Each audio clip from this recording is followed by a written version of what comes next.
These are the 4.2 part 2 video notes, and we're going to be looking at horizontal asymptotes of rational functions. Now, a horizontal asymptote is, in theory, very similar to a vertical asymptote, but it's also different in kind of a number of ways. So, number one, we can talk about with vertical asymptotes. So right now I've got a function for you. It's x over x squared minus 1, and we can see that we have our vertical asymptotes at x is equal to -1 and x is equal to +1. Right now we also see that we have a horizontal asymptote at, right now this one's saying at y is equal to 1, which is technically incorrect. This should be a horizontal asymptote at y is equal to 0, but this is what the, so I'm actually going to fix this. This should be x squared over x squared minus 1. That's actually what this function is. I don't know why it's not reporting it as such. X over x squared minus 1 looks a lot different, but this is x squared over x squared minus 1, and we have a horizontal asymptote here at y is equal to 1.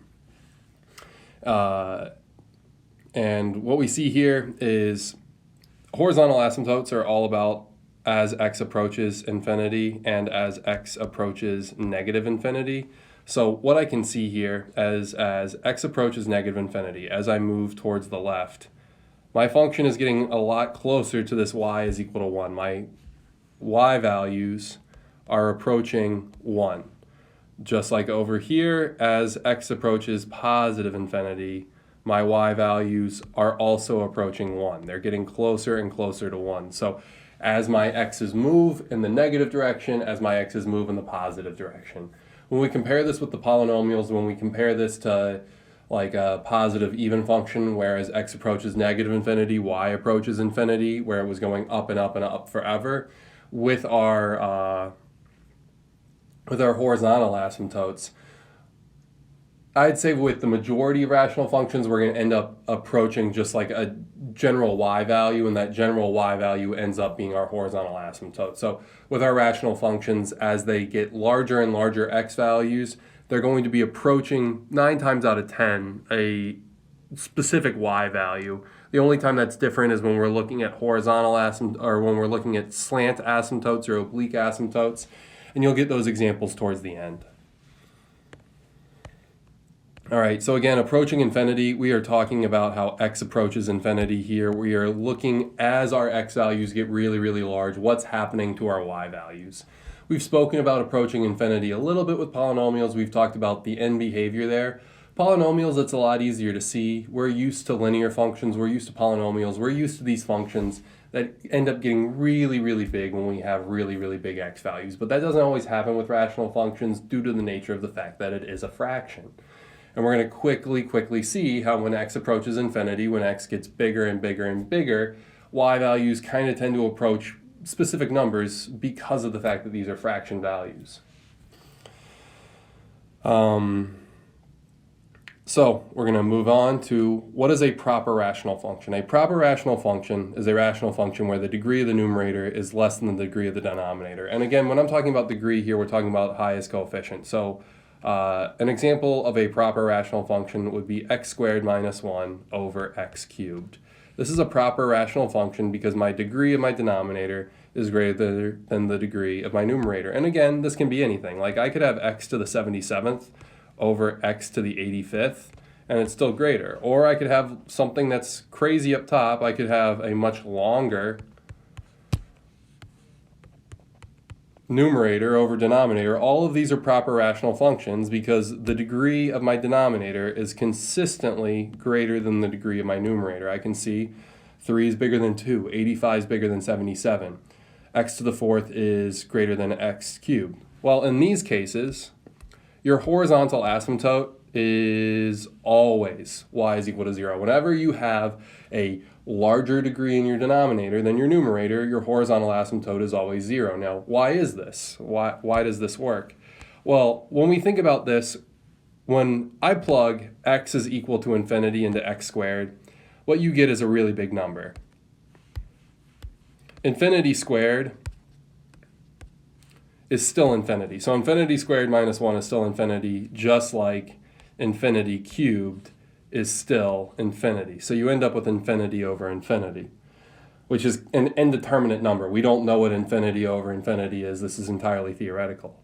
But what I can say is that this infinity is bigger than this infinity.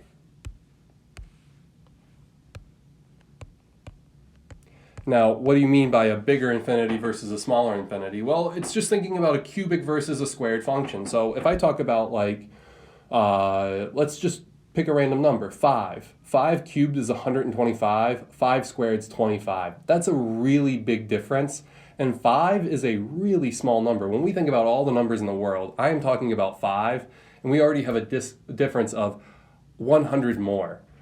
10 cubed is 1,000, 10 squared is 100. That's a difference of 900. That's huge. And again, 10 is a fairly small number. When we're thinking about all the numbers in the world, 10 is a really, really small number. And the difference between 10 cubed and 10 squared is 900. That's massive, right away. So when we start thinking about numbers of infinity, numbers that are way past the quadrillions and the pentillions, we're going into huge, huge numbers.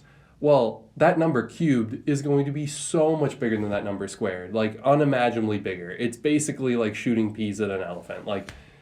Sure, the squared makes a big number. It comes nowhere close to how big a cubic number can get. And again, just think about those examples. I mean, even when we talk about really small numbers like 3, 3 squared is 9, 3 cubed is 27. That's a difference of 18 between those two. So the difference between 3 cubed and 3 squared is greater than 3 squared itself. So we're talking about really, really big things happening. Well, so that means that this infinity on the bottom is always going to be bigger than the infinity in the numerator. We're going to get some values that are close, but now when we think about that, think about the fact that let's say that I want to keep my numerator at 1, and I'm going to progressively make the numbers on the bottom bigger. 1/2, then 1/3, then 1/4, then 1/5, then 1/6. As my numbers and my denominator get bigger, I'm actually getting smaller numbers. This is 0.5, 0.33, 0.25, 0.2. I don't know that one off the top of my head. I don't know until I get to 8 off the top of my head, 0.125. So we can see that the decimals on these numbers get smaller and smaller. The larger and larger my denominator gets, if my numerator doesn't change, the smaller of a number I'm talking about. So when I have a small infinity over a big infinity, that's essentially 0. When you get really, really big values over much bigger values, you still end up with 0. I'm not saying that this numerator is 1. I'm not saying that it's 1, but even if we did something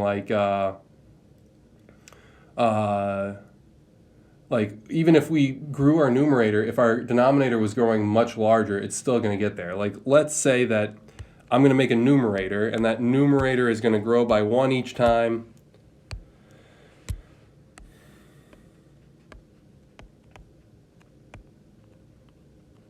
And then my denominator is going to go up by 3 each time.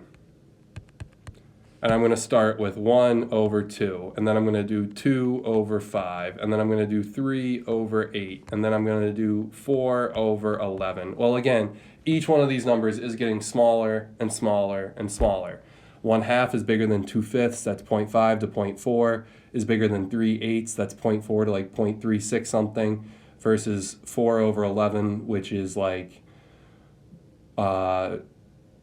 0.33 something. We're getting really, really small numbers here, and they get smaller as you go on. So that's what I mean by a proper rational function, and that's how we can tell that the horizontal asymptote is y is equal to 0, because as we get bigger values, our denominator is growing larger than our numerator much, much faster.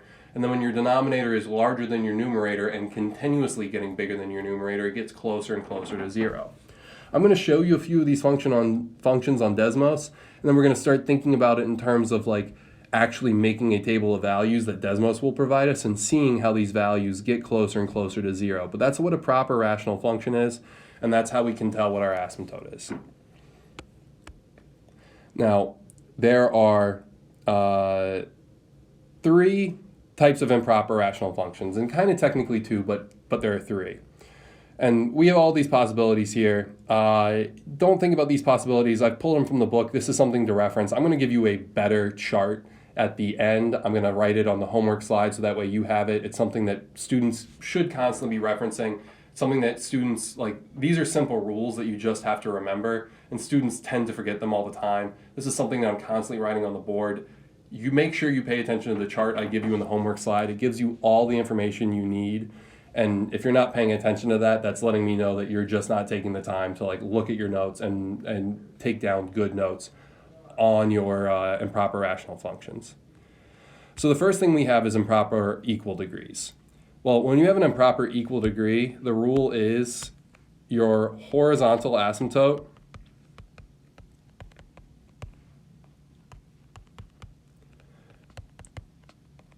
is equal to your leading coefficient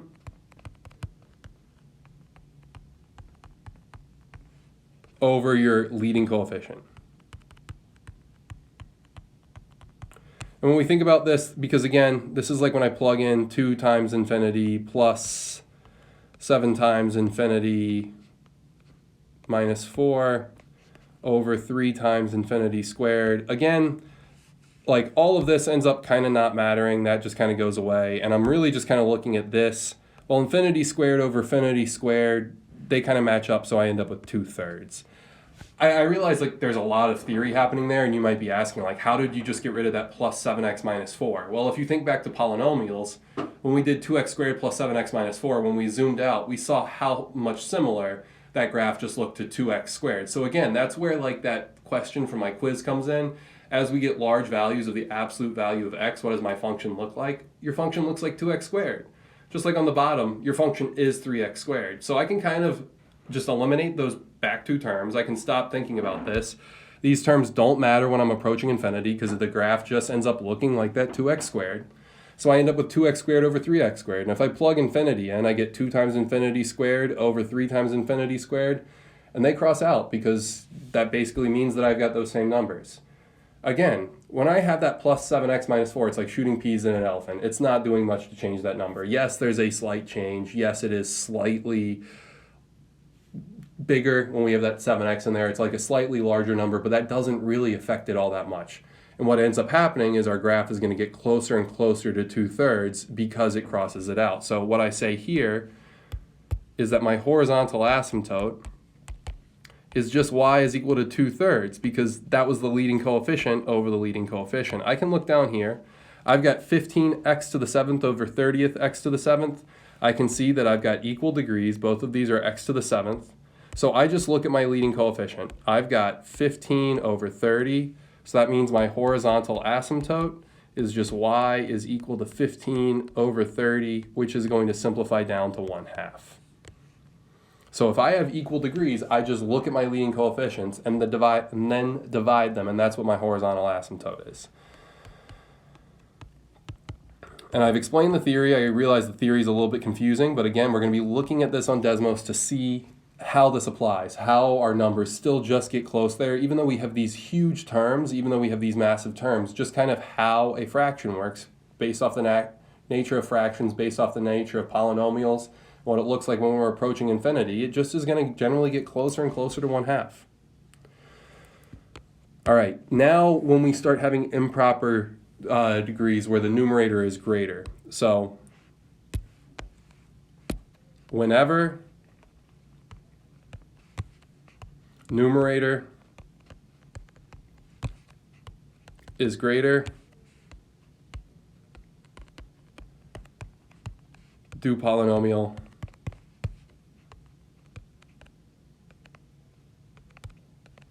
long division.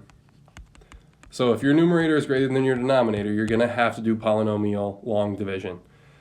So here I'm going to set up x cubed minus 2 into 2x squared plus 2x to the 4th, plus 0x cubed minus 6x squared plus 7x minus 2. Then we're going to go ahead and start saying, all right, I need to multiply this by 2x. I get 2x to the 4th minus 4x. And then I have to make sure I put that minus 4x all the way at the end because that goes with the x's, not with the x cubes. I'll subtract this. That goes away. I'm left with negative 6x squared plus 11x minus 2. I can't do anything here, so my answer here would just be 2x plus x cubed, or sorry, negative 6x squared plus 11x minus 2 over x cubed minus 2. Well, again, now I'm thinking about like, okay, what happens as I approach infinity? I'm still trying to think about as x approaches infinity. Well, while x approaches infinity, what you'll notice here is now I've got some number plus a proper rational function. So as x approaches infinity, this entire function approaches 0 because, again, I've got this x cubed under that x squared. That larger term is falling below that. So what I'm left with here is I can just get rid of that. That goes away and I'm just left with 2x. So what I say is that I don't have a horizontal asymptote anymore. I have an oblique asymptote.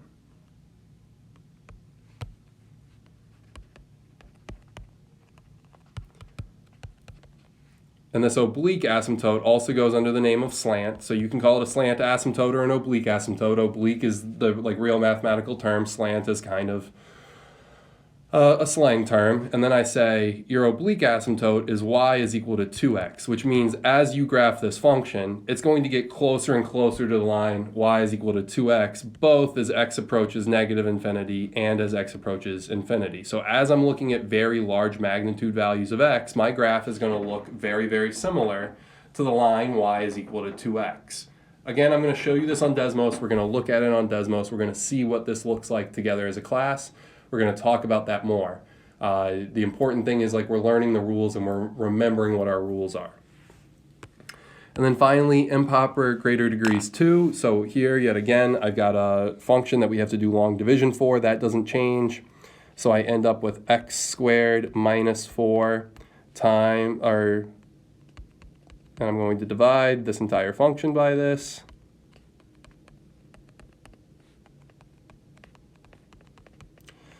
So I first have to start out by multiplying by 2x squared.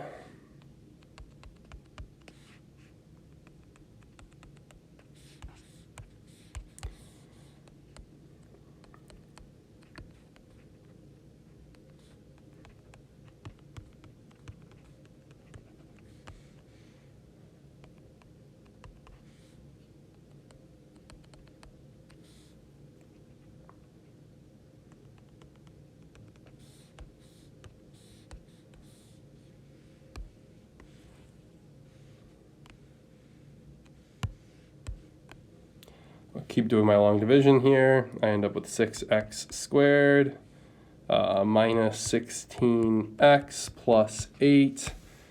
I can multiply this one actually. 6x squared plus 24. We'll subtract everything.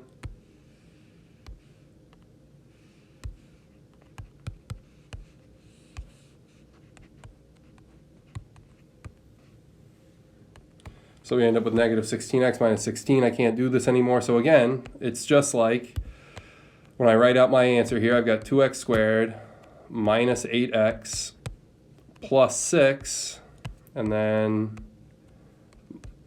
plus minus 16x minus 16 all over x squared minus 4.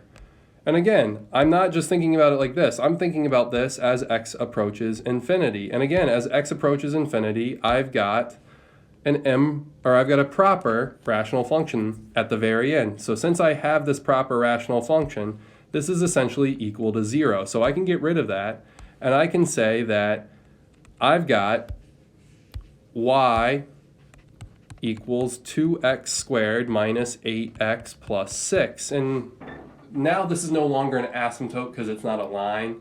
It still ends up having a lot of those same behavioral effects. Basically what I'm saying is my graph is going to end up looking a lot like this for very large values of x. So as x approaches infinity, my graph is going to look like y is equal to 2x squared minus 8x plus 6, but we end up calling this the backbone of a graph. So if I have a rational function where my degrees is more than 1 greater than my denominator, then I end up with something we call a backbone.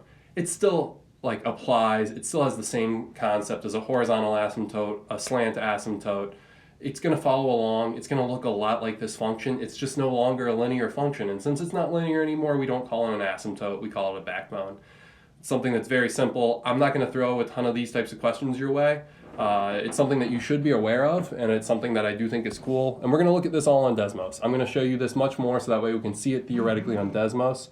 I'm just giving you the general how we do the math by hand rules, and then we will look at like actually theoretically what do these look like on Desmos in class together. All right, so you guys do have a homework assignment tonight, but I am going to make a handy little chart for you here so that way you're aware of everything that you need. So if you have a function where you have a small degree over a large degree, your horizontal asymptote is always 0. If you have a function where you have an equal degree over an equal degree,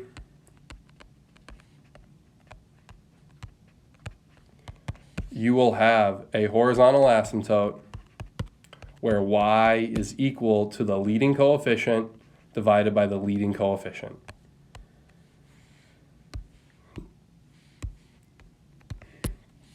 If you have a function where you have a larger degree over a smaller degree,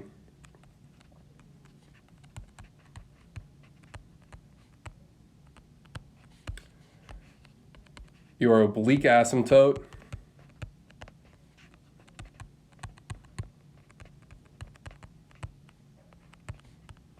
or backbone is y is equal to the polynomial long division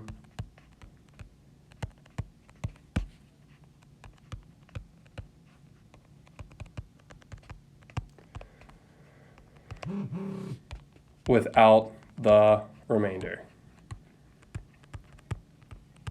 So those are your 3 rules. It's something that you just have to be able to know and be able to, you have to have this memorized. You have to know that this is what you do.